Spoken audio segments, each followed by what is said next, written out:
Et maintenant, il y en a plein. Voilà, ils sont sur la ligne de départ.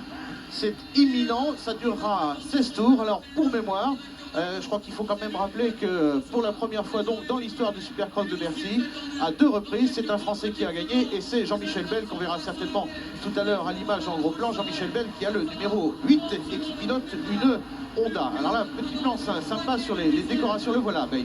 Sur les décorations des casques, on voit que cette année, la mode est au fluo. Oui. Ça, c'est pas, c'est de plus en plus fluo, dirons-nous. C'est de plus en plus spectaculaire et ça devient de plus en plus un show. Et on a vu pendant les séries tout à l'heure un Américain, je crois que c'était le meilleur copain d'ailleurs de Bale, qui s'appelle Guy Cooper. Ici à l'image, oui. Qui s'amusait à faire des figures en haut des bosses pendant la compétition. Attention, le départ dans 30 secondes, Jean-Louis. Avec des petits trucs sous les pieds pour être à la hauteur de la moto. Là, il s'agit de 2 bidons. Parce que Jeff Ward est trop petit, il ne peut pas poser le pied par terre. Une cale en bois ici. 30 secondes avant le départ de cette finale des 250 cm3. Un petit coup de pom-pom girl. Celle-là, elles ont régalé aussi le POPB pendant 4 jours. Normalement, le panneau 5 secondes, ça y est, c'est monté. Maintenant, on démarre quand on veut.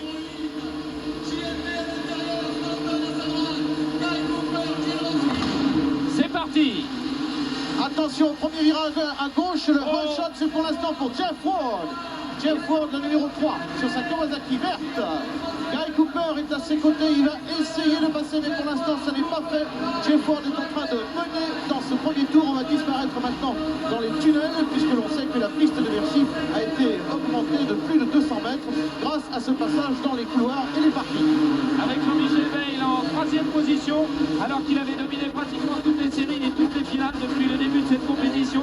Jean-Michel Bale qui va donc, s'il souhaite, s'il veut gagner, refaire 2 places de retard, mais il y a 16 tours, il a le temps, il ne faut pas se précipiter.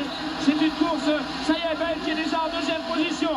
Il a effectivement passé son ami Guy Cooper, et bien sûr, il a en ligne de mire Jeff Ward, alors qu'il y a eu un accident. Mike Kirowski est tombé par terre, Carvela est tombé par terre, ainsi que le français Philippe Gay. Trois pilotes qui n'ont bien sûr plus aucune chance de revenir sur la tête. Alors la tête, on y est, Jean-Michel Bell, Bercy est déjà debout, alors qu'on n'a pas fini le 2e tour. Bercy est debout parce que Jean-Michel Bell est en train d'attaquer. Il vient, il me semble, oui c'est ça, il s'est fait repasser par Guy Cooper.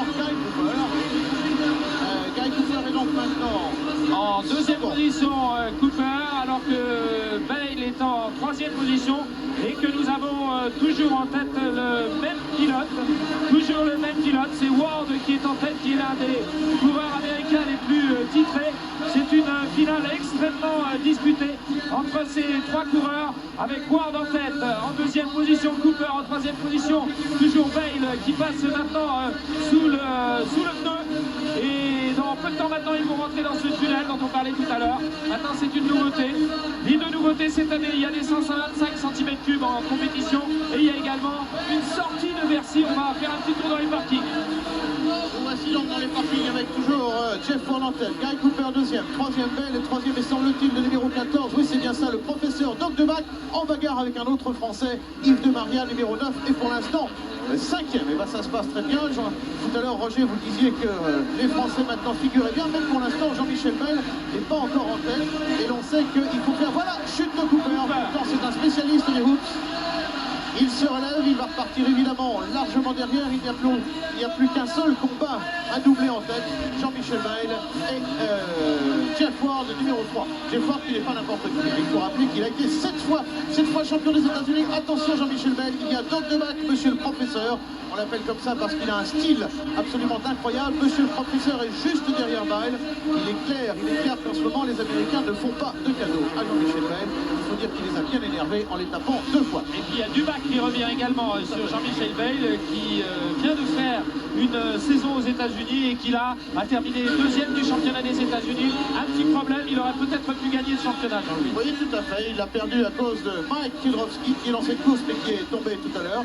Mike Kidrowski qui faisait partie du team Honda et qui l'a viré dans une course qui fait que Jean-Michel Bell a terminé le championnat 2e derrière Stanton, le numéro 1 qui apparaît ici à l'image. Il est juste derrière Dubac. Jeff Stanton, champion des États-Unis et donc normalement le meilleur pilote du monde puisque à l'heure actuelle les Américains sont encore les spécialistes. Enfin, il l'était jusqu'à ce Supercross Cross de Bercy, puisque, je vous l'ai dit, à 2 reprises, Jean-Michel Bayle les a battus. Et alors dites-moi, Ward avait bien caché son jeu parce que jusqu'à ce jour, on l'avait vu bien sûr, mais on l'avait rarement vu dans une telle position, en tous les cas dominer autant Jean-Michel Bayle, parce que là, visiblement, il a fait un bon trou et il va falloir que le Français se défonce complètement s'il souhaite revenir, alors qu'il a à ses trousses en plus un autre Américain du bac. Alors voilà, retour, on entend, enfin je ne sais pas si on l'entend dans nos micros, mais la foule hurle à chaque fois qu'on revient des tunnels, parce qu'évidemment, quand on est sous les tunnels, elle voit moins, elle n'a que les écrans géants pour suivre la course. Donc Bell est encore en bagarre, toujours devant Doug de Bac, mais effectivement, Jeff Ward est bien parti devant. Jeff, c'est un garçon qu'il ne faut pas laisser partir devant. En revanche, c'est arrivé dans la première soirée, Jeff Ward était parti largement devant, et il n'a pas tenu la cadence. Alors peut-être que Jean-Michel Bell le sait, il ne faut pas oublier, Jeff Ward a quand même 29 ans. Jean-Louis, ce qu'on va faire peut-être, c'est demander à Laurent Corric, il y a un chronomètre qui est sur la ligne d'arrivée, et on va peut-être lui demander de nous faire des écarts au fur et à mesure des tours.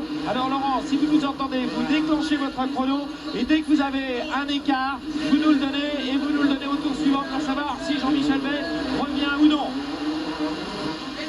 Roger, ce que je peux vous dire, c'est que Jean-Michel a tourné dans ce tour-là avec 2 secondes de mieux que dans le deuxième tour. Ça veut dire qu'il revient sur Jeff Ward.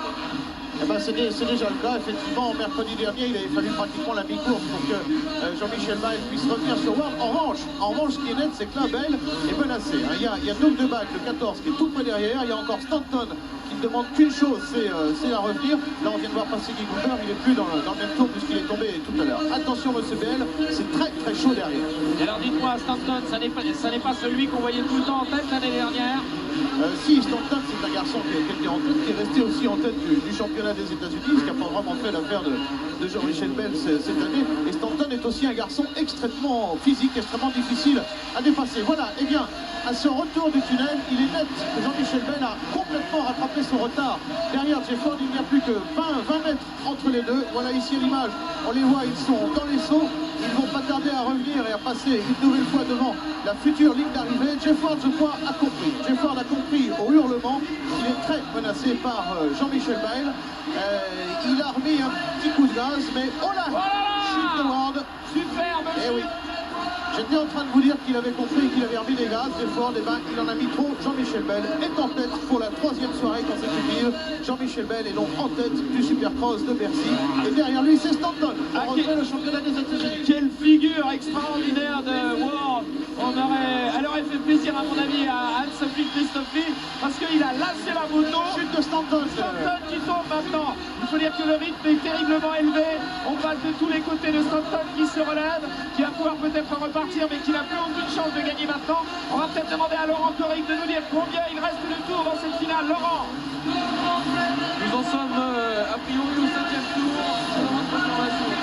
On arrive à mi-course, Roger. Je vois le directeur de course qui croise ces 2 drapeaux, donc on doit être normalement à mi-course. Laurent, vous nous confirmez qu'on est à mi-course avec les drapeaux croisés. Hein. Oui, c'est ça, Jean-Louis. Merci Laurent. Alors donc, Jean-Michel Bayle, maintenant relativement largement en tête. Voilà, il vient de passer Ward. Alors vous avez vu, après la bûche, Ward, il était à 15 mètres de haut là quand il est tombé. Il est encore sur ses petites jambes. Hein. Extraordinaire. Et pour les gens qui sont à Bercy, et pour ceux qui ne seraient jamais venus au POPB voir le Supercross, je peux vous dire que quand vous êtes dans les premiers rangs, vous voyez les motos passer à votre hauteur et vous êtes déjà pratiquement à 6 ou 7 mètres de hauteur. Ils vous passent au-dessus, c'est un spectacle absolument prodigieux. Je crois à recommander d'ailleurs à tous ceux qui aiment la moto et même ceux qui n'aiment pas et qui viendraient découvrir ce spectacle inouï qui est le Supercross. Toujours Bayle qui maintenant a fait le trou là, hein. Il n'y a plus grand monde derrière lui. On va regarder un petit peu derrière qui vient. Bah, c'est toujours Doug de Bac, le numéro 14. Mais du Bac, c'est net, il n'a pas tenu la cadence défensielle qu'a imprimé Jean-Michel quand il a voulu rattraper le pilote, quand il a voulu rattraper Jeff Ward. Et alors là, il faut faire attention parce que Jean-Michel va très très vite. Cela dit, c'est un garçon intelligent, hein, il contrôle bien sa course, il va très très vite. De temps en temps, on le voit même se retourner pour savoir s'il peut ralentir un petit peu parce qu'il faut quand même gérer le temps. Il y a encore 8 tours et c'est parfait. C'est très très physique, surtout ici dans les Hoop-Dee-Doos que vient de passer Doug de Bac, le 3e et de Maria. Chute de Maria. C'est dommage, il était 3e. Hein. On en parle toujours des Woods avec De Maria. Ça, c'est Laurent Corric qui peut nous en parler. Il lui arrive assez souvent, Laurent, à Yves De Maria de tomber dans les Woods. C'est le moment où il se laisse aller, généralement, non? Effectivement, puisque déjà les 2 premières finales, il était déjà tombé dans les whoops. puisque c'est un des pilotes qui passe le plus rapidement dans les whoops, mais ça comporte un risque. La preuve, il est tombé. Voilà. Alors, à propos de chute, on a vu tout à l'heure Jeff Stanton qui est tombé, il est reparti, il est troisième Stanton. Il est relativement loin, il est quand même troisième. Donc dans l'ordre, Bell, Dubac, Stanton, De Maria, Evertsen. Non, De Maria, il est plus dans le coup. Evertsen et Tractor. Voilà, ça c'est l'ordre de la course avec Jean-Michel Bayle qui est maintenant dans ces fameux whoops. On appelle ça les whoops, ce sont des petites bosses très rapprochées. Voilà, exactement, on doit dire hoop des 12, mais c'est effectivement plus court de dire hoops. On peut dire les bosses aussi, si on veut absolument parler en français, mais les hoops, ça fait bien, ça fait brancher, ça fait ricain. Ça fait américain et c'est très américain comme sport. Et puis en plus, on ne pourrait pas faire la différence entre les petites et les grosses bosses. Oui. Donc disons les whoops, c'est assez rigolo d'ailleurs. Voilà. Alors on revient ici dans les tunnels, là, notre ami Bell va passer un tour à Yannick Kervella qui vient de tomber devant lui, attention, dangereux, parce que là, Bell a perdu du temps. Ah bah ils sont tous les deux, on a parlé tout à l'heure de Kedrowski qui lui a fait perdre le championnat, c'est le numéro 4. Et du coup, Jean-Michel Bell a dit à Honda États-Unis que cette année, s'il voulait recourir avec lui, il fallait virer Kedrowski. Et Kedrowski, comme on peut le constater, il est sur une moto verte, Kawasaki. Il a été effectivement viré du team Honda, mais c'est normal, il a été extrêmement méchant cette année et très peu professionnel. Voilà, il avait fait des misères à Jean-Michel Bell qui est maintenant le meilleur pilote de Supercross du monde et qui peut avoir ses exigences dans n'importe quelle écurie. Bien sûr. Et qui peut choisir ses coéquipiers. Ici, effectivement, l'un d'entre eux s'est mal conduit. Il est tout à fait en droit de demander à plus courir avec lui. C'est tout à fait normal. Jean-Michel Bell qui a fait maintenant largement le trou avec au milieu de la piste quelques motos arrêtées. C'est physiquement, Jean-Louis, une discipline épuisante. C'est extraordinaire la condition physique de ces pilotes. En ce qui concerne le physique du motocross, qui est un petit peu moins dur que le supercross en stade, il y a eu des études faites aux États-Unis. Les deux sports, semble-t-il, les plus physiques, c'est la descente à ski et le motocross. Donc on peut estimer que le supercross, physiquement, est un des trucs vraiment les plus difficiles au monde. Et ils ont une condition incroyable, ces garçons. Parce que c'est rapide, il y a que 15 minutes par course, mais c'est incroyable parce que c'est rapide. De Maria, ici, à l'image, en gros plan. De Maria, qui est quatrième. Il est reparti derrière Stanton après sa chute. Et on sent que De Maria est un petit peu fatigué par le rythme absolument inouï imposé par Jean-Michel Bell et par cette finale, et qu'il souffre dans les bosses. Et les moments les plus difficiles pour eux, j'imagine, c'est là. C'est dans ces fameux whoops dont on parlait tout à l'heure. Et maintenant, De Maria, il faut qu'il assure sa course et pourquoi pas avoir comme objectif de terminer sur le podium. Mais, oui, pourquoi pas. Voilà, il a du mal, regardez, voilà. Je disais qu'il était fatigué, oui, il n'en peut plus, il n'en peut plus.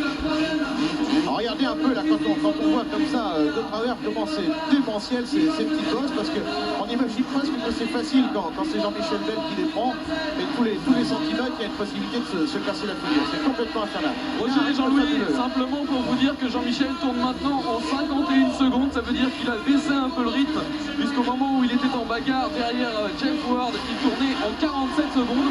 Jean-Michel Bayle apparemment se permet d'assurer. Oh, il n'a plus aucun intérêt à accélérer l'allure. Et en tous les cas, Jean-Louis, si Bayle gagne cette finale, ce sera un événement dans le monde du Supercross. Ça fait 8 ans que ce Supercross existe ici à Bercy. Et jamais un Français n'avait gagné. Non, jamais. Enfin, sauf les deux précédentes soirées, bien sûr. Et alors maintenant, l'objectif de Jean-Michel Bell, puisqu'il a tapé les Américains 2 fois, il est en train de faire une troisième, l'objectif c'est de faire ce qu'on appelle le grand chelem, c'est-à-dire de gagner les 4 soirées, et ça serait du jamais vu absolu, parce que même dans les Américains, dans leurs bonnes années, aucun Américain n'a jamais pu gagner toutes les soirées de Bercy la même année. Et là vraiment Jean-Michel, c'est une phrase que j'aime bien, mais il est en train de nous faire un petit morceau de légende. On est dans le dernier tour. Pour Jean-Michel Bell, le public de Bercy va se lever pour lui faire une ovation. Il y a eu un peu de suspense au début de cette finale, mais Bell était sûr de son fait. Il a laissé faire les choses, il a laissé les adversaires s'épuiser devant lui, et c'est en toute tranquillité, en toute sérénité qu'il va franchir en vainqueur la ligne d'arrivée de cette soirée de Supercross à Bercy, Jean-Louis. Il reste un demi-tour. Voilà encore deux très gros sauts. Il ne faut quand même pas souffler, attention.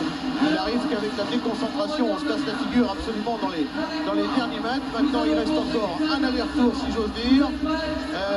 Voilà ses derniers sauts, un virage à droite et il passe la ligne d'arrivée et il entre dans la légende. Voilà, il se permet de lever la main et de saluer le public. Derrière, nous avons position Stockton. Jean-Michel Bell qui termine donc en tête devant deux Américains avec, je crois, Yves de Maria en 4e position.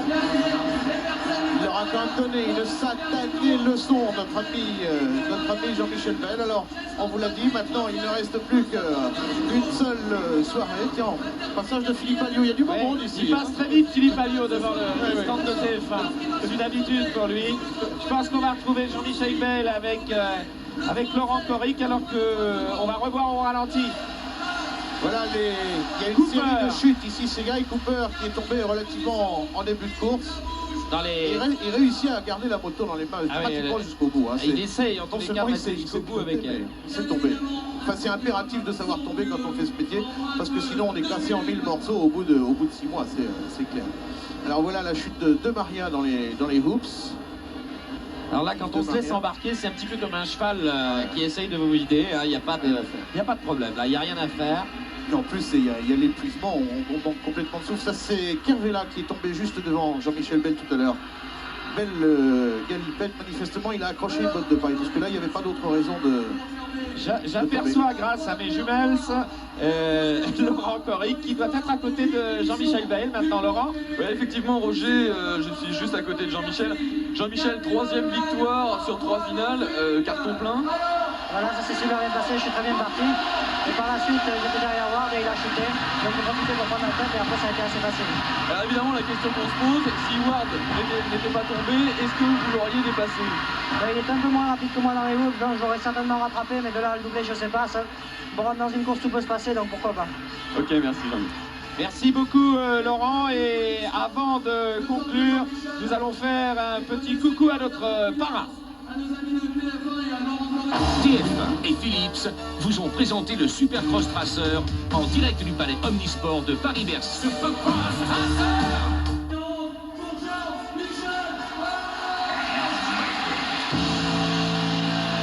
Voilà Jean-Louis, pardon. Jean-Michel Bell est maintenant sur le podium pour recevoir l'ovation du POPB. Je crois qu'on a pratiquement tout dit sur lui avec la confirmation du classement. Jean-Michel Bell a donc remporté cette finale des 250 devant Doug Dubac, Jeff Stanton et Yves de Maria, un Français en 4e position. C'est pas mal non plus. Et puis on les retrouvera, je crois, demain dans Automoto, et puis j'espère l'année prochaine. Tout à fait. Demain matin à 11h20, vous pourrez voir encore du Supercross dans Automoto avec le résumé des 3 jours de course, et entre autres avec Laurent Coric, la finale des 125 cm3 que vous n'avez pas vu ce soir et qui était également superbe. À 18h, Téléfoot avec Thierry Roland et toute l'équipe de Téléfoot, bien entendu, et la première journée de championnat. Il n'a que 17 ans, mais il est déjà champion de France de Supercross. En plus, c'est sa toute première participation à Bercy. Je vous propose tout de suite de le retrouver sur sa moto. TF1 et Philips présentent le Supercross Tracer au palais Omnisport de Paris-Bercy. Je pense que ça fait beaucoup d'impression, ça fait une grosse émotion. Mais je pense que j'arriverai à le maîtriser, puis on verra. Je pense que tout le monde rêve d'un exploit. C'est assez satisfaisant de faire une bonne place. Je pense que Bercy équivaut tout un championnat. À la première édition de Bercy, Frédéric Bollé n'avait pas encore 10 ans. Et pourtant déjà, il se rêvait au coude à coude avec les meilleurs pilotes du monde. Jusqu'au jour où, enfin, le rêve se réalise. Avec un titre de champion de France de Supercross, Bollé s'affiche donc logiquement comme le favori tricolore de la nouvelle cylindrée de Bercy, les 125 cm3. Une catégorie instaurée pour dynamiser le spectacle, avec des motos plus légères, plus maniables, un niveau plus homogène qu'en 250, les bagarres n'en sont que plus intenses. Une innovation qui, en plus, favorise les Français qui disputent le championnat sur cette cylindrée. La 125, c'est une cylindrée très spectaculaire. Les pilotes sont à l'attaque tout le temps et c'est vraiment bien pour les spectateurs. Ça montre les jeunes à l'attaque. C'est une bonne chose pour 2 raisons, parce que bon, nous ça nous permet de lutter à armes égales puisque c'est notre cylindrée toute l'année, que donc on n'a pas de problème d'adaptation. Puis d'un autre côté, les 125 c'est agressif, c'est un peu différent, plus léger, donc pour le public c'est sympa aussi. Dans le cadre des nouveautés également, la piste. Pour diversifier le parcours, les organisateurs la font passer dans les sous-sols de Bercy. Les pilotes sont absents pendant 15 secondes, durant lesquelles les spectateurs peuvent les suivre sur des écrans géants. Encore une innovation qui contente tout le monde. Vu le niveau grandissant des pilotes, vraiment tout le monde commençait à s'exprimer à 100% sur les petites pistes et ça devenait trop petit, la différence était dure à faire. Donc ça donne un petit peu d'air et puis ça permet d'éviter la confusion des pilotes attardés puisqu'on rallonge la piste donc il y a moins d'attardés. Je pense que c'est un bon point. À Bercy cette année, une page s'est tournée puisque pour la première fois en Supercross, les Français en 125 ont fait jeu égal avec les Américains. Nous sommes dans la finale de jeudi soir où 5 tricolores se sont qualifiés et coup de théâtre, comme la veille, c'est le talentueux Jérôme Belval, numéro 24, qui prend la tête de la meute.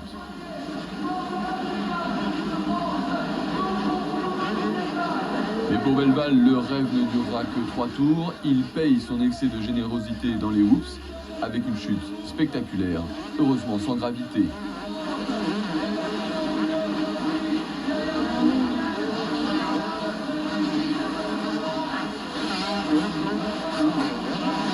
On pense alors que c'en est fini des espoirs français, mais c'est sans compter sur l'extraordinaire réserve de jeunes talents que compte le championnat. Frédéric Vial, 17 ans, prend à son tour le commandement de la course et étonne les 15 000 spectateurs en résistant vaillamment à la pression que lui imposent les Américains. Mais par précipitation, Vial commet une double erreur et doit lui aussi malheureusement abandonner tout espoir de victoire.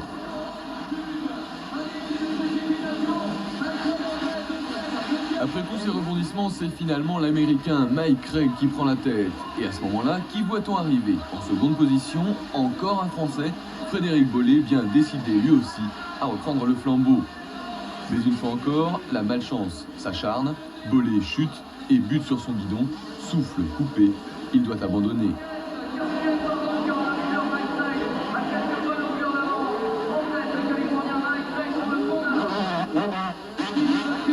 Mike Craig en tête, deuxième la nouvelle star américaine Budi Antúñez et troisième encore un Français, Daniel Obelisco qui résiste comme il peut aux attaques incessantes de Greg Albertine, le vainqueur de la veille.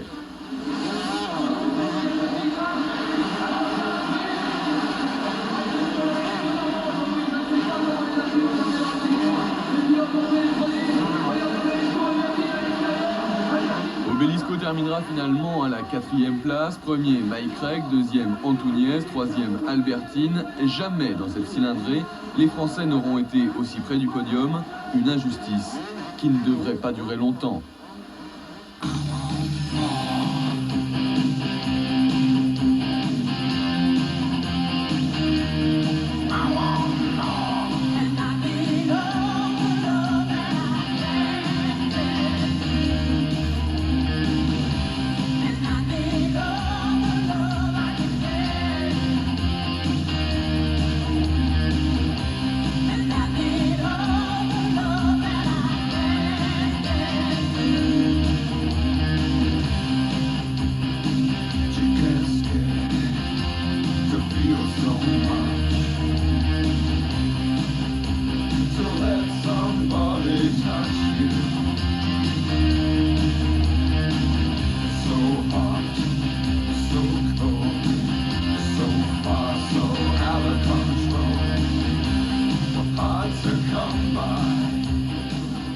Si après 2 finales, les Français en 125 ne sont pas parvenus à monter sur le podium, il n'en est pas de même pour les 250, puisque dans cette cylindrée, on a assisté à une véritable révolution. Les Américains, invaincus depuis toujours à Bercy, ont dû cette fois s'incliner face à la supériorité d'un Français. Jean-Michel Bayle, qui depuis 4 ans devait se contenter des places d'honneur, a mis à profit son expérience américaine pour remporter sans contestation possible les 2 premières finales. J'ai fait beaucoup de progrès en Supercross et je suis beaucoup plus fort physiquement, dans la tête, de partout. Donc je suis beaucoup plus en confiance que l'année dernière. Plus sûr de lui, plus agressif, mais aussi plus précis dans ses trajectoires, Bayle n'a pas fait de détails.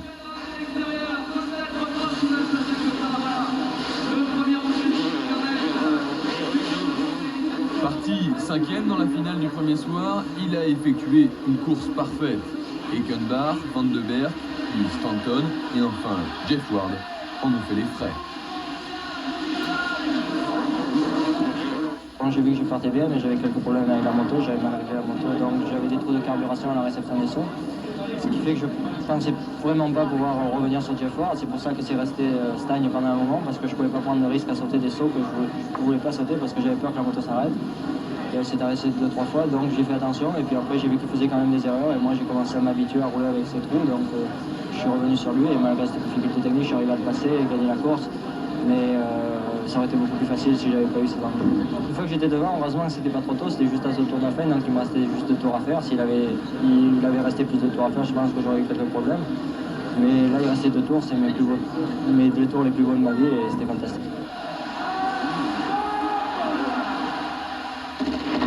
JMB Superstar et pourtant le gang américain était bel et bien là. C'est donc l'arrivée des Caïds du Supercross américain, à savoir Jeff Ward et Jeff Stanton. Stanton, Ward, Kidrowski, Cooper, les adversaires de Bile pendant toute la saison en championnat américain, ont tout fait pour essayer de contrer le petit Frenchie, en vain, puisque Bile a tout raflé. Nous sommes dans la finale d'hier soir. Ward est en tête, Cooper deuxième, Bile troisième. Dans les couloirs de Bercy, les pilotes atteignent environ 100 km/h. Troisième tour, Bile attaque Cooper, l'Américain sans la pression, commet la faute, Bile est deuxième. Reste Jeff Ward. En 3 tours, Jean-Michel revient sur lui et va, une fois encore, pousser l'Américain à la faute.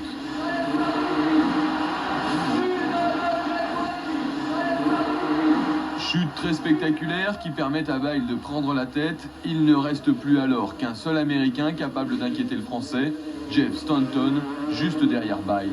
Pas pour longtemps.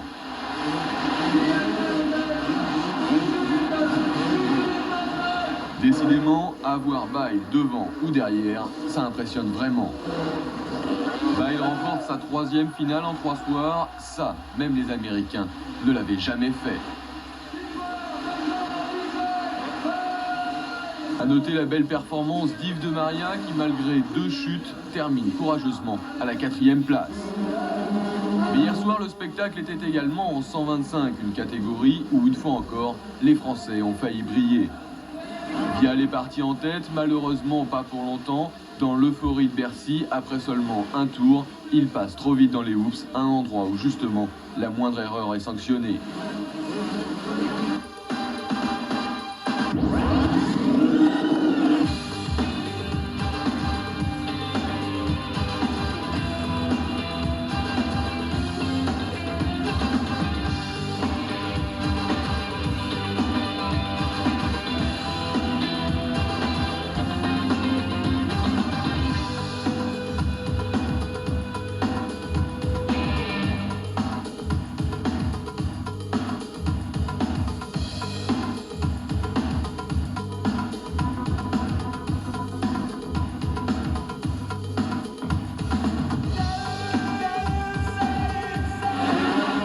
Stéphane Everts, le Belge, est en train de s'offrir une des plus belles victoires de sa jeune carrière, après s'être débarrassé successivement de Rob Herring et de Woody Antoniez.